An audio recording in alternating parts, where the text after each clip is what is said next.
अस्सलाम वालेकुम स्टूडेंट्स, आपने उर्दू में एक टर्म मैट्रिक में या 9-10 में मेरा ख्याल है और फिर अगली क्लास में भी पढ़ी होगी, साबके लहाके। इंग्लिश में उसको कहा जाता है सफिक्सेस एंड प्रीफिक्सेस। प्रीफिक्स अगले लेक्चर में डिफाइन करूंगा। सफिक्स क्या है ज़रा इसको समझ लें। होता क्या है? होता ये है, सफिक्सेस वो या सफिक्स उस वर्ड को कहा जाता है जो इंग्लिश में किसी वर्ड के आखिर में आता है। कोई भी 2-3 लफ्ज़ों का या 4 लफ्ज़ों का मैक्सिमम कम्बिनेशन होगा जो उसको नाउन को एडजेक्टिव बना दे, एडवर्ब बना दे या कुछ और बना दे।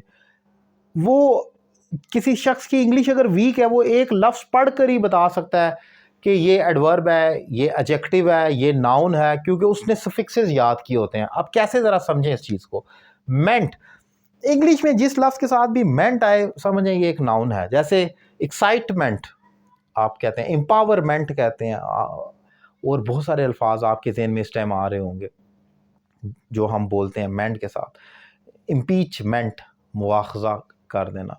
इम्प्रूवमेंट, होता क्या है, एक लफ्ज़ होता है एक्साइट, ये वर्ब होगा आपका, आप उसके साथ मेंट लगाकर नाउन करते जाएंगे। जैसे मैंने आपको कहा ना, इम्प्रूव एक वर्ब है, बेहतर करना, इम्प्रूविंग, लेकिन उसके साथ मेंट कर दें, इम्प्रूवमेंट हो जाएगा।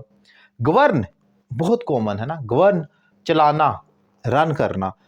जैसे गवर्नर होता है गवर्न, तो उसके बाद मेंट कर दें, गवर्नमेंट बन जाता है। क्यों? आप उसका फिक्स लगाते हैं। अब आगे चलते जाएं, ION लगाते हैं, इमोशन आपका बन जाता है। बहुत सारे और दीगर अल्फाज हैं जिनके आखिर में ION आ जाता है। फिर एबल लगाते हैं, एडजेक्टिव बनते हैं उससे।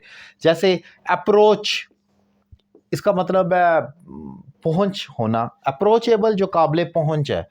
कंसिडर ये वर्ब है, इसका मतलब है किसी चीज़ को कंसिडर करना, यानी कि सीरियस लेना, उसे शामिल करना। कंसिडरेबल जिसे शामिल किया जा सकता है। मिजरेबल बहुत ही बुरा, मिजर मतलब बहुत ही बुरा, माइजर जैसे कंजूस को कहा जाता है, मिजरेबल वर्स्ट को कहा जाएगा। बहुत सारे एबल के साथ वर्ड्स बनते हैं। फिर नेस, ये भी नाउन क्रिएट करता है। क्यूट एक एडजेक्टिव है, लेकिन उसके साथ नेस लगा दें, नाउन बन जाएगा, क्यूटनेस। इसी तरीके से इल एक एडजेक्टिव है, इलनेस कर दें, वो आपका बीमारी यानी कि एक नाउन बन जाएगी, अब्स्ट्रैक्ट नाउन जिसको छुआ नहीं जा सकता। तो आप नेस लगाकर उसको बनाते रहें। इसी तरीके से आगे देखें, OUS क्यूरियस, सस्पिशियस वगैरह ये लगते हैं। ये कोई नाउन, इससे पहले नाउन या वो नहीं बन रहा होता। जैसे अब ये क्यूर तो कोई वर्ड नहीं है, सस्पिश कोई वर्ड नहीं है, लेकिन ये IOS लगाने से बहरहाल ये एक सफिक्स ज़रूर है जो कि एंड पर आ रहा है। आप देख सकते हैं, सफिक्स का मतलब है आखिर में आने वाला लफ्ज़। जैसे मैंने कहा ना, साबके और ये लहके हैं जो एंड पर आता है, तो ये सारे अल्फाज आपको एंड पर नजर आते हैं। इसी तरह फुल, ये एडजेक्टिव क्रिएट करता है। हेल्प एक वर्ब है, हेल्पफुल मददगार, ठीक है। ब्यूटीफुल, ब्यूटी एक वर्ब है, उसका एडजेक्टिव है, उसका ब्यूटीफुल खूबसूरत।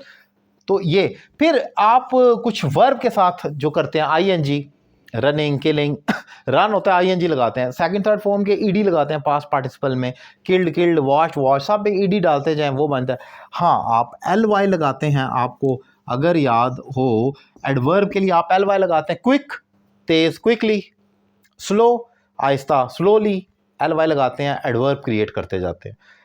किसी शख्स की अगर इंग्लिश वोकैबुलरी वीक है, लेकिन वो इन लफ्ज़ों को फार्मूला जानता है, वो फ़ौरन पिक कर लेता है कि ये एडवर्ब है, ये एडजेक्टिव है, ये नाउन है, और ये इधर इस्तेमाल होगा और इधर इस्तेमाल होगा। इसका ये पर्पस होता है जो बहुत इंपॉर्टेंट है जानना, जो मैंने डिफाइन किया। उम्मीद करता हूँ लेक्चर आपको पसंद आया होगा। अगर आप मुझसे ऑनलाइन क्लास लेना चाह रहे हैं तो नंबर आपके सामने स्क्रीन पर मौजूद है। एक रीज़नेबल फ़ी पे करें और मुझे ज्वाइन करें। Thank you very much.